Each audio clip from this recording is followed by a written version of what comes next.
now's probably a good time to come over to the history lesson of these midterms. As we're working through this chart, you've got the 1958 to 1988 period. Can you just tell us briefly what the midterms are and then explain what this chart's showing us?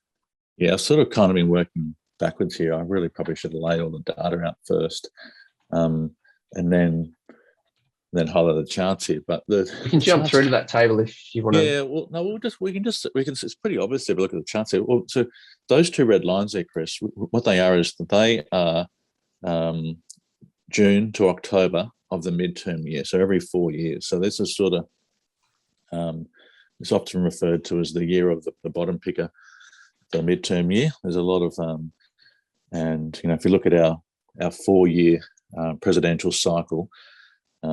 This has sort of got our worst 6 months sort of falls into that October window, and our best 6 months often follows the October of the midterm year.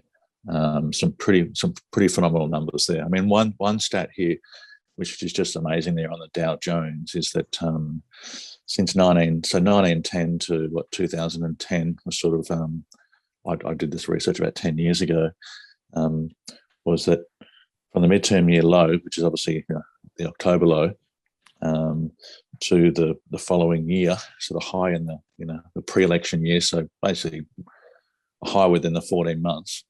The average return on the Dow Jones for that 100 years was 49%. So that's a cracking return just from being invested in the market for less than 14 months every 4 years. So that's it's referred to as the best 6 months statistically off the low, the best 13 months off the low, and the best return if you're measuring from the low of this year into the high of the following year as well. So it really just sort of highlights it. Just this midterm year it's it's just like an anchor which sort of pulls the market down into these sort of lows, and then we can just sort of see here all the returns that come out of these markets. So this is sort of often referred to as the year of the bottom picker. And we just get some really massive moves out of these lows here. So that's why you want to sort of see something a bit deeper here, because oftentimes the recoveries are pretty massive. So 49% average over 100 years is that's big. That's way beyond sort of average and norm stuff there. It's it's obviously a bit like the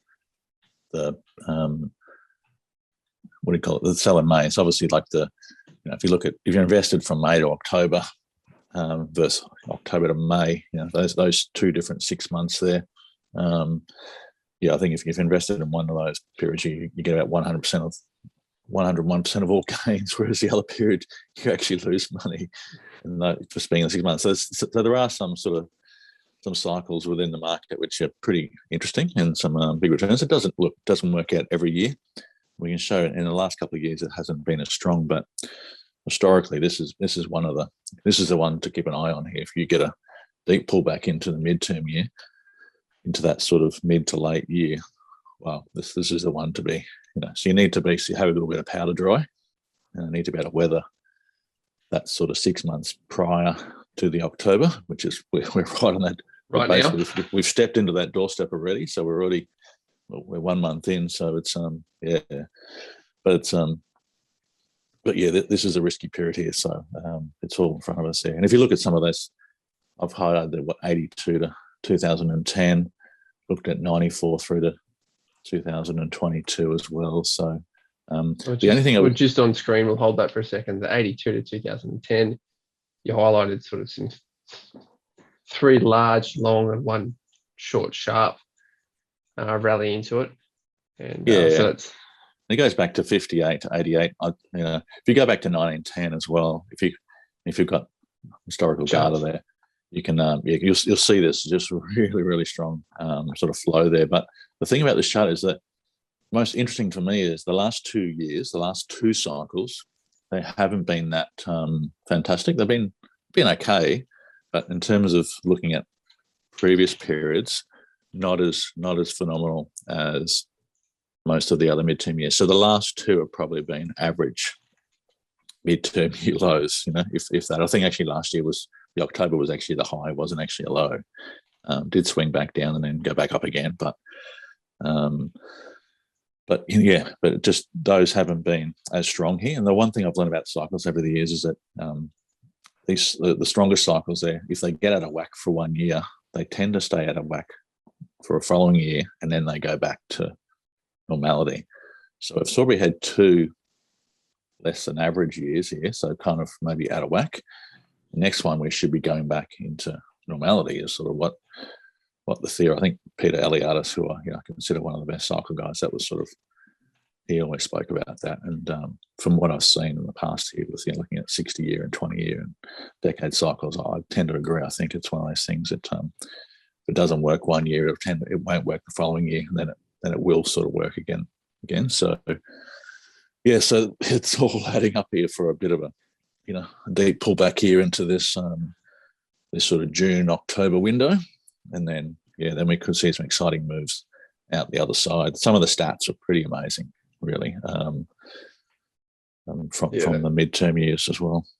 That 49% is just jaw dropping, but it probably helps to understand this 4-year cycle. So it's for those who've listened for a long time, we've touched on this a couple of years ago. Can you just walk us through this chart on screen, the 4-year election cycle and how that works, and then obviously the midterm that you've just highlighted? Yeah, so everyone sort of looks at obviously the election year cycle as being one of the strongest ones, but the midterm is for me is more powerful there, because this this kind of smooths out some of the performance there and looks at maybe sort of closing periods and stuff there. But the midterm year has this really deep pullback there. It doesn't sort of show it on there so much, but the rally coming out of the midterm year's low is pretty strong. That's definitely one of the strongest rallies in the 4-year cycle there. So this is kind of an important period for markets there. If you can kind of get the timing right here, that's the sort of cycle there. But if you look sort of under the hood, take a little deeper look at the midterm year.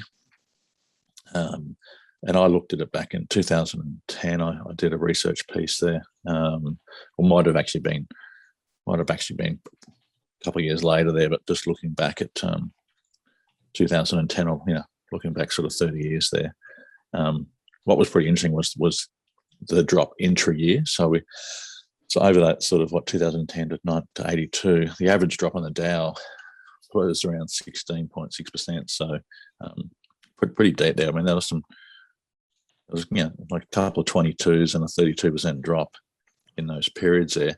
But look at the rallies as well. So once we sort of marked a low intra-year, the rallies that actually came out of those lows and finished at the highs were just super strong. So we're only looking at a couple of months here.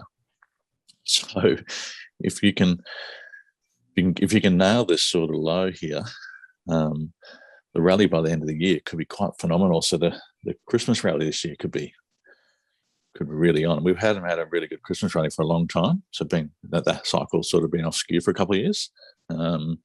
But this is the year we really get the really strong rally towards the end of the year. So anywhere sort of July, August, sort of October are the other sort of lows here. So I've got a lot of timing around July, but October is a magnet for years ending in 2. So if we go back and look at every 20 years, I think I showed a chart previously. I think it was 02, 82, 62, 42. They were all some pretty deep lows in October. So something to be mindful of there. But some of the stats this year are just amazing. It's like you've got your worst 6 months into that October midterm year. You got your best 6 months, you got your best 13 months. You got your best low to high performance sort of from the midterm year to the pre-election year. It's just a lot of this is a really important year, from a statistical point of view, from a historical measurement. So nothing's guaranteed, of course. Always they can always skew, but history has told us this is the year. You get this year right, you can make some pretty serious gains this year. So we're just looking for some potentially like a deep, to get that sort of return there, Chris, that sort of bounce, probably need to see something a bit deeper on the downside. So, if we're going to get anywhere near 49% return off the lows, we probably need to see a deep low. So even to get half of that, even to get like a 25% return,